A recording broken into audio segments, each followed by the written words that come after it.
एक बार एक सेठ ने एक शोरूम खोला और एक बुजुर्ग को इनॉग्रेशन के लिए बुलाया। उद्घाटन के बाद जैसा कि होता है कि शोरूम के मालिक ने उन बुजुर्ग की बड़ी इज्जत की। बड़ी इज्जत अफजाई करने के बाद उनको बताया कि देखिए, यहाँ पे 21,000 चीज़ें हैं इस शोरूम में बेचने के लिए। इसमें से आपको जो भी चाहिए, जितनी चाहिए, आप ले लीजिए। बुजुर्ग हंसे और बोले कि इनमें से एक भी चीज़ मुझे जीने के लिए ज़रूरी नहीं लगती। मुझे तो इस बात का ताज्जुब होता है, आश्चर्य होता है कि इंसान इन सभी गैर ज़रूरी चीज़ों का इस्तेमाल करता कहाँ है। अब देखिए, एयर फ्रेशनर के बिना किसकी सांस रुक गई? फेस वॉश का इस्तेमाल नहीं किया तो कौन काला हो गया?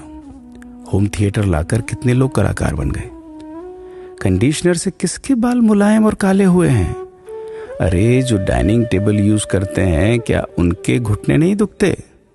थोड़ा दिमाग पर जोर डालकर याद कीजिए कि हैंड वॉश के बिना आपके किस दादा के पेट में कीड़े हो गए थे। अगर हम डीओ मारकर निकलते हैं तो क्या लोग हमें सूंघने आते हैं? एक्चुअल में तो हम सभी इस प्रकृति को चुनौती दे रहे हैं, वरना बुगला जो होता है वो शैम्पू से नहाता है क्या? मोर अपने रंगों को संवारने या बचाने के लिए कौन सा कंडीशनर या फेस वॉश इस्तेमाल करता है? कभी किसी बिल्ली को मोतियाबिंद होता देखा है? किसी खरगोश के बाल कभी गिरते हुए या सफेद होते हुए देखे हैं? इनहेलर या बाम के बिना भी कुत्ते के सूंघने की क्षमता उतनी ही तेज है।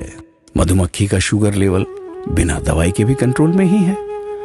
अलार्म के बिना भी मुर्गा रोज उठकर बांग देता है। दरअसल इंसान पैसा खर्च करके दुखी होने की चीजें खुद ही खरीदता रहता है।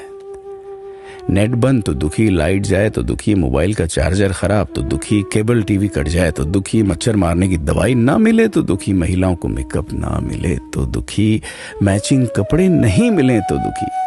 आजकल इंसान 10 मिनट में 20 तरह से दुखी और परेशान रहता है। बाकी तो गुड़ की रोटी या प्याज रोटी खाकर हाथों का तकिया बनाकर पीपल के नीचे जो आराम से सो जाता है, उसे दुखी करने के लिए तो फरिश्तों को नीचे आना पड़ता है। ये सब देखा देखी का खेल है। सच तो यह है कि सुखी रहने के लिए बहुत कम खर्चा होता है, लेकिन दूसरों को दिखाने में कि मैं कितना सुखी हूं, इसी में बहुत ज्यादा खर्चा होता है। जैसे जैसे सुविधाएं बढ़ रही हैं, दुखी होने के रास्ते भी खुलते जा रहे हैं। अगर आपको ये सब सच लगता है तो लोगों को जागृत कीजिए और फिजूल खर्च से बचाइए। दोस्तों, खुद सुखी होने के लिए खर्च कीजिए, दूसरों को दिखाने के लिए नहीं। लेकिन अपना ख्याल रखिएगा।